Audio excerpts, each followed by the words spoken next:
பெண் குழந்தை வந்து வீட்டில் தெய்வம். ஒரு லக்ஷ்மி பார்க்குறோம், துர்கையை பார்க்குறோம், சரஸ்வதி பார்க்குறோம். அந்த பெண் குழந்தைக்கு இந்த இடத்துல மிரட்டல் இருக்கு, டேஞ்சர் இருக்கு, எவனோ ஒருத்தன் கை போட மாட்டோம், பத்திரமா இரு. ஆனா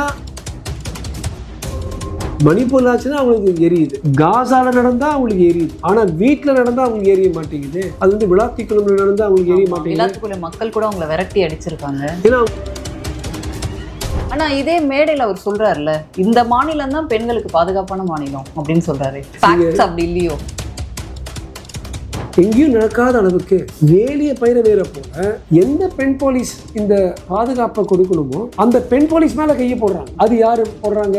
பாஜக வந்து பண்றாங்களா? பாரத் மாதா கி ஜெய் சொல்றாங்க, அதிமுக பண்றாங்களா, தாவேகா பண்றாங்களா, அமமுக பண்றாங்களா? பண்ணது எல்லாமே திமுக. நான்லாம் உங்களுக்கு அப்பான்னு சொல்லக்கூடிய ஸ்டாலின் அவர்கள் என்ன பண்றாருன்னா, தேவா ஜீவான்னு 2 இன்ஸ்டாகிராம் இன்ஃப்ளூயன்சர் குழந்தைங்களை கூப்பிட்டு ரீல்ஸ் போட்டுட்டு இருக்காரு. ஸோ இதை பார்க்கும்பொழுது உங்களுக்கு எப்படி இருந்துச்சு? 41 பேருக்கு நீங்க கரூர்ல இறந்து போனவங்களுக்கு ஓவர் நைட் இந்த உடற்கூறு ஆய்வு பண்ணிட்டீங்க. ஒரே ஒரு குழந்தைக்கு இப்ப வந்து 1 வாரம் ஆக போகுது.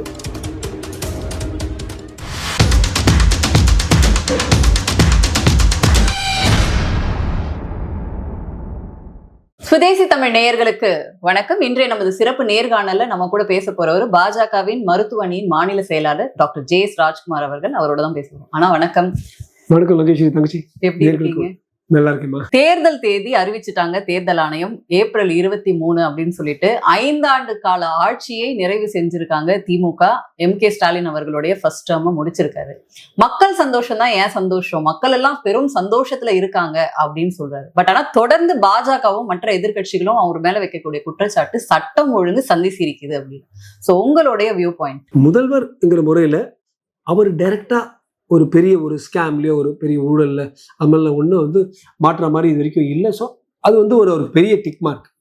ஆனால் சட்ட ஒழுங்கு எடுத்து பார்த்தீங்கன்னா 2021 2026 அது வெறும் நம்ம ஒரு 2-3 நம்பர்ஸும் ஸ்டாட்டிஸ்டிக்ஸ்ல மட்டும் நம்ம மறைச்சிடலாம். அப்போ 425 450. ஆனால் கொஞ்சம் கூர்ந்து பார்த்தோம்னா, துல்லியமா பார்த்தோம்னா 3 விஷயங்கள் ரொம்ப மோசம். ஒன்று, பொதுவாக சட்ட ஒழுங்கு கொஞ்சம் கம்மியாயிட்டு வருது. குறிப்பா பெண்களுக்கு எதிர்க்கா இருக்கிற சட்ட ஒழுங்கு பிரச்சனைகள் ரொம்ப வன்மம், பாலின கொடுமை ரொம்ப ஜாஸ்தியா. ஆனா இதே மேடையில அவர் சொல்றாருல, இந்த மாநிலம் தான் பெண்களுக்கு பாதுகாப்பான மாநிலம் அப்படின்னு சொல்றாரு. அப்படி இல்லையோ? இல்ல, நீங்க பாத்தீங்கன்னா ஒரு பெண்கள், நம்ம வீட்டு பெண்கள் தவிர இன்னும் ரொம்ப கேர்ஃபுல்லா பாத்துக்கிறோம் குழந்தைகள். பாக்ஸோ கேசஸ் வந்து பயங்கரமா பிச்சுக்கிட்டு கூரைக்கு மேல போயிட்டு இருக்கு. நான் வந்து சில டேட்டா உங்களுக்கு கொடுக்குறேன். 3வது, எந்த பெண்கள் அல்லது எந்த குழந்தைகளை அபியூஸ் பண்றாங்கன்னா SC ST தான் பெரிய அளவுக்கு இது நடக்குது. அப்படின்னா சமூக நீதிக்கு வழிவகுக்கும் பெண்களுக்கு, பெண்ணியத்துக்கு ஒரு நல்ல இடம், SC STக்கு ஒரு நல்ல இடம், குழந்தைங்களுக்கு ஒரு நல்ல இடம், 3மே பாதிக்கப்படுற அளவுக்கு இந்த ஆட்சி நடந்துட்டு இருக்குங்கிறது நான் எடுத்து வைக்க விரும்புறேன். அதுக்கு சில தரவுகள் நான் கொடுக்குறேன் பாருங்க. 2021 வந்து நீங்க பாத்தீங்கன்னா பாக்ஸோ கேசஸ் அந்த வருஷத்துல 1350. 2025-26 7000 பாக்ஸோ கேசஸ். அதாவது இட்ஸ் அன் இன்க்ரீஸ் 1350 to 7000னா 400-500% ஏறி இருக்கு. இப்போ ஒரு பாக்ஸோங்கிறது பெண் குழந்தை வந்து வீட்டுல தெய்வம். ஒரு லக்ஷ்மி பார்க்குறோம், துர்கையை பார்க்குறோம், சரஸ்வதி பார்க்குறோம். அந்த பெண் குழந்தைக்கு இந்த இடத்துல மிரட்டல் இருக்கு, டேஞ்சர் இருக்கு, எவனோ ஒருத்தன் கை போட மாட்டோம், பத்திரமா இரு. ஆனா நீ வந்து ஒரு அமைதி பூங்கால இருக்கிற.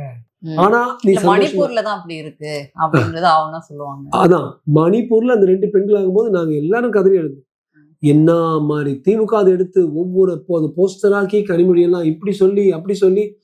மணிப்பூர்ல ஆச்சுன்னா அவங்களுக்கு எரியுது, காசால நடந்தா அவங்களுக்கு எரியுது. ஆனா வீட்டுல நடந்தா அவங்களுக்கு எரிய மாட்டேங்குது. அது வந்து விளாத்திக்குளம்ல நடந்தா அவங்களுக்கு எரிய மாட்டேங்குது. மக்கள் கூட அவங்களை விரட்டி அடிச்சிருக்காங்க. ஏன்னா அவங்க 48 மணி நேரத்துக்கு அப்புறம் வந்தாங்க. ஸோ நீங்க பாத்தீங்கன்னா ஹியூஜ் இன்க்ரீஸ். 1350 இருந்து 7000 வந்து இந்த தரம் வந்து எந்த விதத்துல பிளாக், யாராலையும் அதை வந்து டிஃபெண்ட் பண்ண முடியாது. பரவாயில்ல, இது ஓகே, பாதுகாக்க முடியாது. 1. 2வது, பெண்களுடைய ரேப் கேஸ் பாத்தீங்கன்னா ஒரு கேஸ் வந்து ரிப்போர்ட் ஆகும்போது 7-8 கேஸ் வந்து அமுங்கி போகுது. into 8 போடும். இப்போ 450 கேஸ் ரேப்னா ஆக்சுவலா 3500 வெளியே வருது. 8ல் 1. இது வந்து நான் சொல்லலை, கிரைம் ரெக்கார்ட் ஸ்டாட்டிஸ்டிக்ஸ். மூணாவது, நீங்க எப்படி நம்ம இந்த பெண் inspectors all women police station ரூம்ல நீங்க அவங்க திகடுறாங்கன்னா, இது விட்டுரு, சும்மா தெரியாத தொடர், சும்மா அப்படி விட்டுரு. நம்ம எல்லாம் ஒரு ஆடியோ கேட்டோம், அரும்பாக்கத்தில் நடந்த ஒரு விஷயம். அந்த குழந்தையோட பெண் போலீஸ் இன்ஸ்பெக்டர் அந்த குழந்தைகிட்ட ஒன்றும் இல்லைன்னு சொல்லி அமுக்கிடுவாங்க. நீங்க பாத்தீங்கன்னா 1 to 3% தான் பாக்ஸோ கேசஸ்ல வந்து கன்விக்ஷனே வருது. ஏன்? எந்த குழந்தைய வந்து இந்த தரவை பிடிச்சி சிசிடிவில பாரு தெரியும் அவன் பண்ணதான் சொல்லும், அங்கிள் பிடிச்சாரு. அது இந்த போலீஸ்காரங்க வந்து பெண் போலீஸ் சும்மா தானே பிடிச்சாரு, லாலிபாப் குடும்பத்தை பிடிச்சாரு, இல்லையா தெரியல, சரின்னு சொல்லி அவங்க கேஸை எஃப்ஐஆர் போடாமல் முடிச்சிருவாங்க, இல்லை சீக்கிரமா முடிச்சிருவாங்க. பாக்ஸோ கேஸ்ல வந்து கன்விக்ஷன் தண்டனை வருது அவ்வளவு கம்மி. அப்ப இப்ப நம்ம 400 அல்லது 500 கேஸ் பாக்குறது 4000 கேஸுக்கு வந்து பிரதிநிதியா நம்ம 350-400 பாக்குறோங்கிறது மக்களுக்கு தெரியணும். இன்னொன்னு பாத்தீங்கன்னா, முதல் முறையாக எங்கேயும் நடக்காத அளவுக்கு வேலிய பயிர வேற போல எந்த பெண் போலீஸ் இந்த பாதுகாப்பை கொடுக்கணுமோ அந்த பெண் போலீஸ் மேல கையை போடுறாங்க. அது யாரு போடுறாங்க? பாஜக வந்து பண்றாங்களா, பாரத் மாதா கி ஜெயின் சொல்றவங்க, அதிமுக பண்றாங்களா, தாவேகா பண்றாங்களா, அமமுக பண்றாங்களா? பண்ணது எல்லாமே திமுக. 2022 டிசம்பர் 30-31 கனிமொழி அக்கா பண்ண அந்த வலசரவாக்கத்தில் இருந்த பெரிய ப்ரோக்ராம்ல ஒரு பெண் போலீஸ் மேல 2 திமுக ஃபங்க்ஷனரிஸ் அந்த வலசரவாக்கம் ஏரியா அவங்க கையை போடுறாங்க. இந்த அம்மா வந்து புகார் கொடுக்குது. திடீர்னு 30 திமுக கூண்டாஸ் ஒரு வந்துட்டு சொல்றாங்க.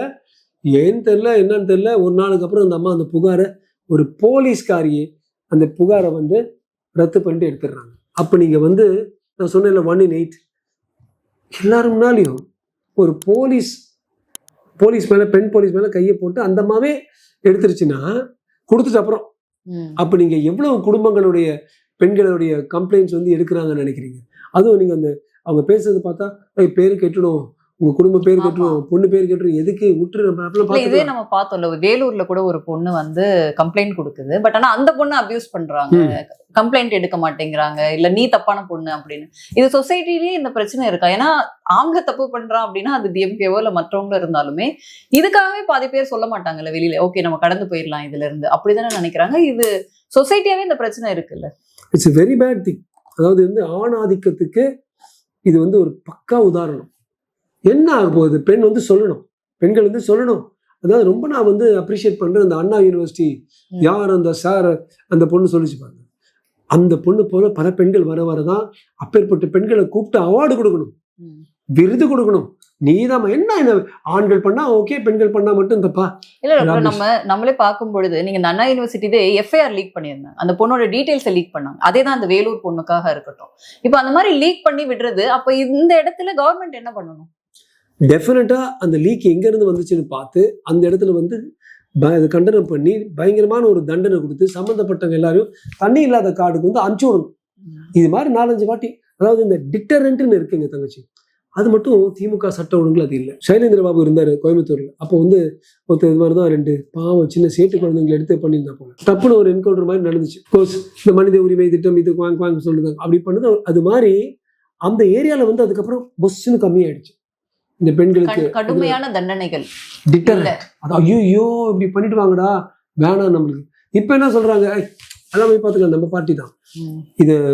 அந்த கனிமொழி அக்காவுடைய இதுல கைப்பட்டது திமுக ஃபங்க்ஷனரிஸ் ரேப் பண்ணி பலாத்காரம் பண்ணி கழுத்து நெரிச்சு அது ஃபிட்ஸ் வர மாதிரி ஆக்கி கொண்டதும் அந்த பெரியநாயகிங்கிற ஒரு மிருகம் கிருஷ்ணகிரியில இந்த திமுக இளைஞர் அணியுடைய செயலாளர். அண்ணா யூனிவர்சிட்டியில நடந்ததும் பார்ட்டிக்கு டெஃபினட்டா லிங்க் இருக்கிற அந்த ஞானசேகரன், அவரு ஒரு திமுக ஃபங்க்ஷனரி. இது மாதிரி நீ திமுக நம்பால மச்சி பார்த்துக்கலாம்ங்கிற ஒரு சலேகா ஆட்டிடியூட் இருந்தால் பெண்களுக்கு என்னைக்கோ பாதகம் தான் இருக்கும், என்னைக்கும் மிரட்டல். அதை தாண்டி வரணும். அதை தாண்டி வந்து நீ யாரா இருந்தாலும், நீ என் கட்சியா இருந்தாலும் சரி, என் நண்பன் கட்சியா இருந்தாலும் சரி, சொல்றது மட்டும் மனுநீதி சோழன், நாங்க சோழர்கள் இதுன்னு சொல்றோம்ல, மனுநீதி சோழன் மாதிரி இருக்கும், சிபி சக்கரவர்த்தி மாதிரி இருக்கும். அப்பேற்பட்ட ஒரு கடுமையான தண்டனை கண்கூட பார்த்தாதான் இது மாதிரி விஷயங்கள் நடந்துட்டு இருக்கு. இப்போ இந்த வாரமே வந்து விளாத்திக்குளத்துல ஒரு பெண் குழந்தை காலை கடன் செய்ய போன குழந்தைய வந்து இப்படி பண்ணிட்டாங்க. இன்னும் அந்த குற்றவாளிகளை கண்டுபிடிக்கல. அந்த ஊர் மக்கள் கொதிச்சு போயிருக்காங்க. ஆனா நம்மளுடைய ஸ்டாலின், நான்லாம் உங்களுக்கு அப்பான்னு சொல்லக்கூடிய ஸ்டாலின் அவர்கள் என்ன பண்றாருன்னா, தேவா ஜீவான்னு 2 இன்ஸ்டாகிராம் இன்ஃபுளுசர் குழந்தைங்களை கூப்பிட்டு ரீல்ஸ் போட்டுட்டு இருக்காரு. ஸோ இதை பார்க்கும் பொழுது உங்களுக்கு எப்படி இருந்துச்சு? அதாவது கொஞ்சம் அது வந்து பொறுப்பற்ற ஒரு செயல். அது நான் வந்து இந்த குழந்தைய கொண்ட ஆட்களை கொண்டு வந்து முன்னால நிறுத்துற வரைக்கும் நான் தூங்காம செய்வேன்னு அவர் சொன்னாருன்னா அது ஒரு சிங்கம், பொறுப்பை ஏற்று செய்யற சிங்கம். நம்ம ஆளுங்க பண்ணிட்டு இருப்பாங்க அவங்க வேலையை. போலீஸ் நம்ம ஜீவாவோட ஆடலாம், தேவாவோட ஆடலாம். அதான் ஒரு வாரமா அவர் பண்ணிட்டே இருக்காரு. ஸ்கூல் பிள்ளைங்களை கூப்பிட்டு டான்ஸ் ஆடுறது இதெல்லாம் பண்றாரு. அப்போ முதல்வர் வந்து அவரோட பார்வைக்கு இதெல்லாம் வரலையா? அப்ப எல்லாரும் சொல்ற மாதிரி இப்ப எதிர்கட்சிகள்லாம் குற்றமா சொல்றது அவர் பொம்மை முதல்வரா இருக்கு, அவருக்கு தெரியவே இல்லை என்ன நடக்குது அப்படின்னு குற்றம் வைக்கிறாங்க. ஆனா இப்படியான சம்பவங்கள் இருக்கு. இவரும் விளாத்திக்குளம் போகல. ஆனா வந்து இந்த மாதிரி அந்த பிரச்சனையோடைய வீரியம் தெரியாம உட்காந்து ரீல்ஸ் போடுறாரு அப்படின்னா மக்கள் இதை எப்படி பார்ப்பாங்க? இதே முதல்வர் வந்து மணிப்பூர்ல அந்த 2 குழந்தை அந்த பெண்களுக்கு வரும்போது கூட ஏன் அங்க போகல, உடனே வந்து பிரதமர் இதுக்கு வந்து பொறுப்பேற்று உடனே அங்க போகணும். பிரதமர் ஏன் போகல, அமித்ஷா ஏன் போகலன்னு போஸ்டரும் இதையும் அடிச்சு பேனர் அடிச்சு சாத்துன்னு சாத்திட்டு இருக்காங்க. ஐயா இது உங்க ஊர்ல நடக்குது, உங்க தங்கச்சி கனிமொழி இருக்கிற எம்பியா இருக்கிற இது பக்கத்துல நீங்க ஃபிளைட் ஏறி போனீங்கன்னா 55 நிமிஷத்துல நீங்க தூத்துக்குடிக்கு போயிடலாம். அங்கிருந்து 10 நிமிஷத்துல 20 நிமிஷத்துல இங்க போயிடலாம். நீங்க போக மாட்டேங்கிறீங்க. ஆனா பிரதமர் மட்டும் போகிற பெரிய சத்தம் கொடுக்குறீங்க. இதெல்லாம் கொஞ்சம் சில பொறுப்பற்ற செயல்கள். அவர் வந்து ஒருவேளை அவருக்கு இன்ஃபர்மேஷன் டெஃபினட்டா அவருக்கு தகவல் போய் தான் சேர்ந்திருக்கும். ஏன் அப்படி பண்ணான்னு எனக்கு தெரியல. ஆனா அது யாரா இருந்தாலும் அது வந்து எலெக்ஷன் நேரம் அப்படிங்கிறதுனால இதெல்லாம் அப்படியே சைலண்ட் பண்ணிடலாம், நம்ம அவங்களுக்கு வந்து ஏதாச்சும் பண்ணிடலாம் அப்படின்னு நினைக்கிறாங்களோ திமுக? நிச்சயமா இது தேர்தல் நேரம்னு அவங்க சில ஸ்டெப்ஸ் எடுக்கிறாங்க. ஒரு உதாரணத்துக்கு சொல்றேன். 41 பேருக்கு நீங்க கரூர்ல இறந்து போனவங்களுக்கு ஓவர் நைட் பண்ணி நீங்க வந்து இந்த உடற்கூறாய்வு பண்ணிட்டீங்க. ஒரே ஒரு குழந்தைக்கு இப்ப வந்து ஒரு வாரம் ஆக போகுது. அது வந்து ரிப்போர்ட் கொடுக்க போறோம். அதெல்லாம் ரிப்போர்ட் சீல் சாம்பிள் எல்லாம் வச்சு அனுப்பிச்சாச்சு. 41 பேருக்கு ஒரே நாள்ல. இங்க வந்து ஒரு வாரம் ஆகுது ஒரு குழந்தைக்கு. யோசிக்கணும் நம்ம தமிழ் மக்கள். ஏன் தேர்தல் களத்துல இவங்க இறங்கிட்டதுனாலவா? அதாவது அது அப்படியே அவங்க பாக்குறாங்க. கனிமொழியை கேட்கறாங்க. அது சொல்ற கனிமொழி அக்கா சொல்றாங்க, இது வந்து பிரிலிமினரி முதல் ரிப்போர்ட், தற்காலிக ரிப்போர்ட். இதுல வந்து பலாத்காரம் செய்யப்பட்டதா இல்லையான்னு சொல்ல முடியாது. நான் கேட்கிறேன், உண்மையில அப்படி சொல்ல முடியாதா? டாக்டர் உங்களுக்கு தெரியும் 2 நிமிஷத்துல ஒரு பெண் அந்த பெண் உருவுகளை வந்து செக் பண்ணா இது வந்து 17 வயசு கன்னி ஆண்களை வந்து இடிச்சு உள்ள போயிருக்காங்களான்னு ஈஸியா பார்த்து சொல்ல முடியும். சொல்றதுக்கே கஷ்டமா இருக்கு. But it's easy. ஏன் அவங்க சொல்லல? நீங்க நினைச்சு பாருங்க. 3-4 பேர் அட்டாக் பண்ணிருக்காங்க. ஏன்னா பல ஸ்கிராச்சஸ் எல்லா இடத்துலையும் இருக்கு. கழுத்துல மார்க் இருக்கு. மல்டிபிள் ஸ்கிராச்சஸ் அது மாதிரி இருந்துச்சுன்னா ஒரே ஆள் இங்க சொரிஞ்சு விட மாட்டான். 2-3 பேர் இருக்காங்கன்னு அர்த்தம். எலும்பு உடைச்சிருக்காங்க, குரவலையை உடைச்சிருக்காங்க. இவ்வளவு பண்ணது எதுக்காக? ஏன்னா திமுக அதிமுக அவங்க சண்டை போட்டுக்கிறாங்களா? அல்லது ஜிஎஸ்டி பத்தி உங்களுக்கு வாதம் விவாதமா? இல்லைன்னா இங்க அண்டா திமுக ஒருத்தரும் எஸ்ஜி சூர்யாவும் சண்டை போட்டுட்டாங்க விவாதம். இது மாதிரி வாத விவாத பிரதிவாதம் விஷயம் இருக்கு. அடிச்சு கொள்வாங்களா? நிச்சயமா அந்த பெண்ணை வந்து ரேப் பண்ணியிருக்காங்க, நிச்சயமா பலாத்காரம் பண்ணியிருக்காங்க. ஆனா அது சொல்ல மாட்டாங்க. ஏன்னா தேர்தல் காலம் இல்லை, அதனால ஒன்றும் சொல்ல முடியாது. சில நாட்கள் மற்ற மாநிலங்களுக்கு அப்படியே வந்து ரொம்ப பொங்குறாங்க, எல்லாம் டேட்டாஸும் பேசுறாங்க. ஏன்னா திமுக நிர்வாகிகளே பல மேடைகள்ல நம்ம எது பேசினாலும் வந்து மணிப்பூரை கோட் பண்ணி காட்டுறது. நீங்க பாருங்க உத்தரப்பிரதேசத்துல அப்படி இருக்கு, பீகார்ல எப்படி இருக்குன்னு சொல்றாங்க. அப்ப இதை மக்கள் வந்து லேசா எடுத்துப்பாங்க அப்படின்னு நீங்க நினைக்கிறீங்க? அதாவது கொஞ்சம் கூர்ந்து மக்கள் இதை பத்தி யோசிச்சா, வீட்டுல பெண்கள் இருக்காங்க பாத்தீங்களா, அவங்க யோசிக்கணும். சரி, மற்ற விஷயங்கள்ல நம்ம வளர்ந்துட்டு இருக்கிறோம். இண்டஸ்ட்ரியல் growth இருக்கு, ஜிடிபி இருக்கு, அதெல்லாம் இருக்கு. பட் எனக்கு வெளியில இண்டஸ்ட்ரியல் growth இருக்கு. ஆனா வீட்டுல இருக்கிற எங்க பெண்களுக்கு மிரட்டலா இருக்குன்னா அப்பேற்பட்ட வாழ்க்கை எனக்கு வேணாமே. இன்னும் ஒரு 1% 2% ஜிடிபி growth கம்மியா இருந்தா பரவாயில்ல, 2-3 ஸ்கை ஸ்கிரேப்பர்ஸ் கம்மியா இருந்தா பரவாயில்ல. எங்க பெண்கள் பாதுகாப்போட நடந்து போகணும். என் பெண்கள் மட்டும் இல்லை, தமிழ்நாட்டில் இருக்கிற அத்தனை பெண்களும் பாதுகாப்போட நடந்து போகணும். அப்படிப்பட்ட நோக்கத்தோட பார்க்கணும். ஐ மீன் ரியலி ஐம் சேயிங், திமுக ஆட்சி இருந்தாலும் அவங்க பண்ண தப்பு, அதிமுக தப்பு, பாஜக தப்பு, காங்கிரஸ் எவன் இருந்தாலும் தப்பு, ஆட்சி தப்பு. பெண்கள் ஜாலியா போகணும். நான் பார்த்துக்கிறேன் துபாயில, சிங்கப்பூர்ல 12 மணி 1 மணி 2 மணி ஜாலியா வெளில போவாங்க. என்னடா 1 மணி 2 மணிக்கு இந்த மாதிரி ட்ரெஸ் போட்டு அந்த மாதிரி ட்ரெஸ் போட்டு பெண்கள் போயிட்டு இருப்பாங்க. எவனும் தொட மாட்டாங்க. திருப்பி நான் சொன்னேன், அந்த டிட்டரண்ட் அது கொடுக்காதது தனது பொறுப்புல வந்து ஒரு தோல்வி அடைஞ்சாங்கன்னு தான் நான் சொல்லுவேன். இப்ப இந்த 5 வருஷத்தை நிறைவு செஞ்சிருக்காரு ஸ்டாலின் அவர்கள். நீங்க இதை எப்படி ரேட் பண்ணுவீங்க? மீண்டும் ஸ்டாலின் அவர்கள் வருவாரா? வாய்ப்புகள் இருக்கா? பாஜக என்ன மாதிரி களமாட போகுது 2026 தேர்தல்? அதாவது தமிழ்நாட்டை பொறுத்த வரைக்கும் பாஜக வந்து ஒரு ஸ்ட்ராட்டஜி பார்ட்னர். அதாவது இந்த போர் திறன்ல வந்து ரொம்ப ஈடுபட்டிருக்காங்க. இந்த போர் திறன் வச்சு கூட்டணிகளை உண்டாக்கி ஒரு பிளாட்ஃபார்ம் அது மட்டும் அவங்க ஒரு யூகத்தை பண்றாங்க. நல்ல கேண்டிடேட்ஸ் இருக்காங்க. அப்கோர்ஸ் இப்போ அண்ணாமலைஜி இருக்காரு, வானதி அக்கா இருக்காங்க, அந்த மாதிரி நிறைய குட் கேண்டிடேட்ஸ் இருக்காங்க. அந்த கேண்டிடேட்ஸ் வந்து உடைய இண்டிவிஜுவல் கேண்டிடேட் பர்ஃபார்மன்ஸ் பார்க்கணும். ஏன்னா நான் வந்து எப்பவுமே நான் பார்ப்பேன், எம்பி எலெக்ஷன் எம்எல்ஏ எலெக்ஷன் ரொம்ப வித்தியாசம் தந்துச்சு. எம்பி எலெக்ஷன் நான் மோடிக்கு போடுறேன்னா அல்லது ராகுல் காந்தி, அது வந்து நோ பிரெய்னர். மண்டேல மசாலா இருக்க அத்தனை பேரும் மோடிக்கு தான் போடணும். எம்எல்ஏ எலெக்ஷன் அப்படி இல்லை. எம்எல்ஏங்கிறது நம்ம ஆளு பாரு, நமக்கு தெரிஞ்ச ஆளு, அந்த லோக்கலி இன்ஃப்ளூயன்ஸ் பண்றவங்க கிட்ட இருந்து நமது வீட்டுக்கு ஒரு வெற்றி வாய்ப்புகள் திமுகக்கு இருக்குன்னு நீங்க நினைக்கிறீங்களா? அதாவது மேபி 50-50 ஆர் லிட்டில் பிட் ஒரு ஸ்தாபன எதிர்ப்புன்னு இருக்கு, ஆன்டி எஸ்டாப்ளிஷ்மெண்ட். நம்ம வரலாற்று கூறுகளை வச்சு பார்த்தோம்னா ஸ்தாபன எதிர்ப்பு வந்து அதிமுக வந்து இருந்துச்சு. அப்புறம் அவங்க எலெக்ஷன் இருக்கும்போது 5.6 5.7 ஸ்தாபன எதிர்ப்பு. திமுகவுக்கு 7.9. இதனாலதான் எப்பவுமே திமுக 2வது வாட்டி வர மாட்டாங்க. அதிமுக வந்து 2 முறை, அதாவது தொடர்ந்து எம்ஜிஆரோடவும் அப்புறம் ஜெயலலிதாவோடவும்.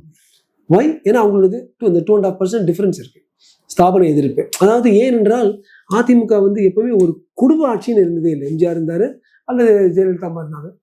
இது வந்து எப்பவுமே ஏப்பா ஒரு குடும்பம் மட்டும் எடுத்துட்டு போறாங்க, இது வந்து ஒரு குடும்பம், இது வந்து ஒரு அரசு மாதிரி இருக்கு, சுத்தி இருக்கிறவங்க எல்லாம் குறுநில மன்னர்கள், இது மாதிரி ஒரு ஃபீலிங் இருக்கும். அதனால அந்த ஸ்தாபன எதிர்ப்பு ஜாஸ்தியா இருக்கும். அப்படி இருந்தும் அவங்களோட கட்டமைப்பு இருக்கு பாருங்க. பார்ட்டியில மாவட்ட தலைவர், பகுதி செயலாளர், மண்டல தலைவர், இது மாதிரி வட்ட தலைவர் ஃபர்ஸ்ட் கிளாஸா அவங்க இருக்கிறதுனால அவங்களுடைய விநியோகிதம் என்னெல்லாம் விநியோகிதம் பண்ணணும் எல்லாருக்கும் தெரியும். நல்லா இருக்கிறதுனால அவங்களுக்கு டெக்னிக்கலி லெஸ் தென் 50 இருக்கணும், மேபி லிட்டில் மோர் தென் 50 கூட இருக்கலாம். இந்த 2 காரணத்தினால கட்டமைப்பு, விநியோகிதம், அஃப்கோர்ஸ் ரூலிங் பார்ட்டிக்குன்னு ஒரு எக்ஸ்ட்ரா 3-4%, மேபி 55% கொடுக்கும். எங்களோட சேர்ந்து நிறைய இன்ட்ரெஸ்டிங்கான விஷயங்களை எங்க கூட பகிர்ந்து இருக்கீங்க. உங்களோட நேரத்துக்கு ரொம்ப நன்றி. நன்றி தங்கச்சி. நேயர்களுக்கும் நன்றி, வணக்கம்.